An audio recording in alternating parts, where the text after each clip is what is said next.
In Sonoma County now, all eyes have been on the burn zones there. Heavy rain on the dry, scorched land creating a serious risk of flooding and mudslides. Night Beat's Joe Vasquez live in Santa Rosa, where a flash flood watch is in effect overnight. Joe?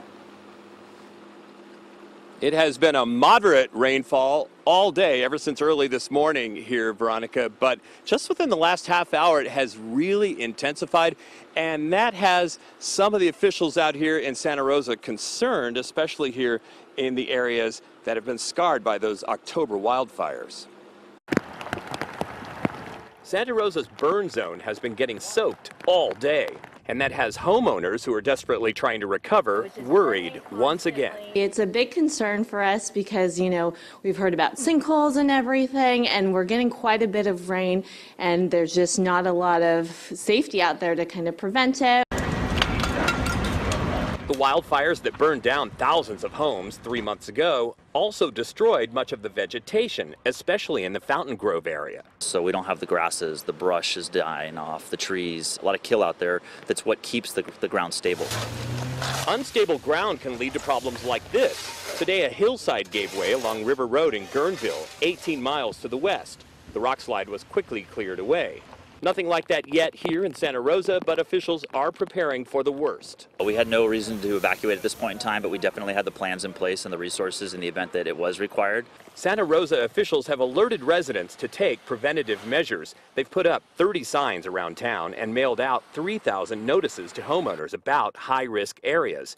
You may remember 2 months ago, the city identified more than 30 underground storm drains that had melted away. Well, those have since been fixed. And because there was not much rain last month, they were able to do some hydro seeding to get grass growing, which has begun to stabilize some of the hillsides.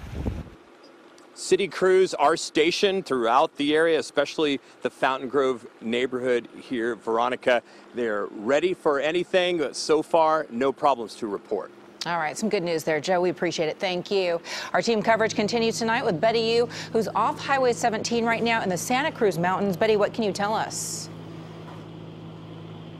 Well, Veronica, I'm standing just off Bear Creek Road, and the rain really has not let up tonight. I'm not too far from the recent Bear Fire burn scars, and that has officials urging residents and drivers to use extra caution. You could see rocks tumbling and mud oozing down the side of the mountain onto Redwood Lodge Road tonight after hours of steady rainfall in the Santa Cruz Mountains. Today's storm comes after one of the driest Decembers on record.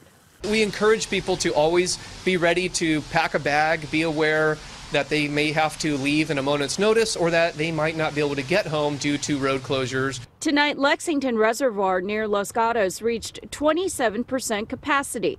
The Santa Clara Valley Water District says there is room to capture runoff at its 10 reservoirs, and its staff is keeping an eye on hotspots prone to flooding this rainy season. Over in San Jose, residents weren't taking chances, so they picked up free sandbags. Felix Quintero's house flooded twice during last year's monster storms. I can't sleep sometimes, because of that, Got some type of anxiety. Last winter, the fierce storms washed out a 200-foot chunk of Highway 35 and tons of earth that supported the roadbed near Las Cumbres Road.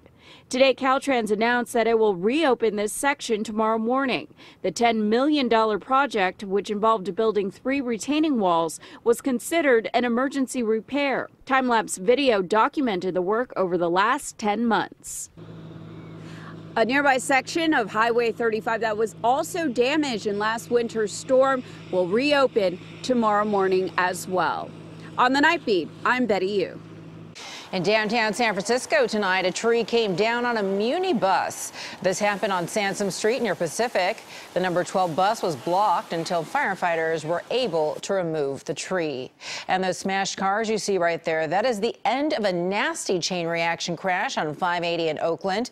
Police say a pickup truck hydroplaned on the freeway, flew through a fence and then crashed into another car. That car went over a retaining wall and then landed on top of these 2 cars in a Trader Joe's parking lot. 2 people were injured, including a pregnant woman. So the problems on the roads continued right into the evening commute. Night Beat's Kristen Ayers is live for us now in Berkeley. Kristen?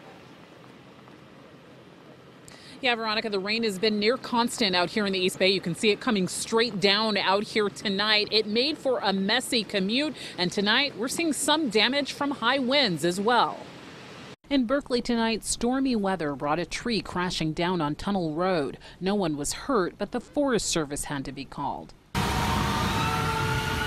Slick roads had first responders scrambling on the highways, weaving their way through traffic for an accident on eastbound 580 at the peak of rush hour. Rainwater washed out this ramp to Highway 24 this afternoon, backing up storm drains and creating dangerous hydroplaning conditions. The storm also flooded city streets in East Oakland. High Street left saturated with about a foot of water, and other low-lying streets near the Coliseum were also covered. Now, the National Weather Service is warning that we could continue to see some of those gusty winds overnight and into the morning, especially in the hills. Reporting live in Berkeley, Kristen Ayers on the Night Beat. In Southern California, thousands of people have been ordered to evacuate the burn zones down there because of the threat of mudslides. Those who stayed behind put sandbags in place before the brunt of the storm hits. If you are directly below the big heavy burns and all the ground was crystallized, pretty much it's going to flow right toward your house. I'm in that neighborhood. Other people are just in the areas where it floods down the streets and goes into the different neighborhoods. This is a very old neighborhood, and there's not a lot of old, modernization to the water flow. Forecasters are predicting up to 5 inches of rain through tomorrow.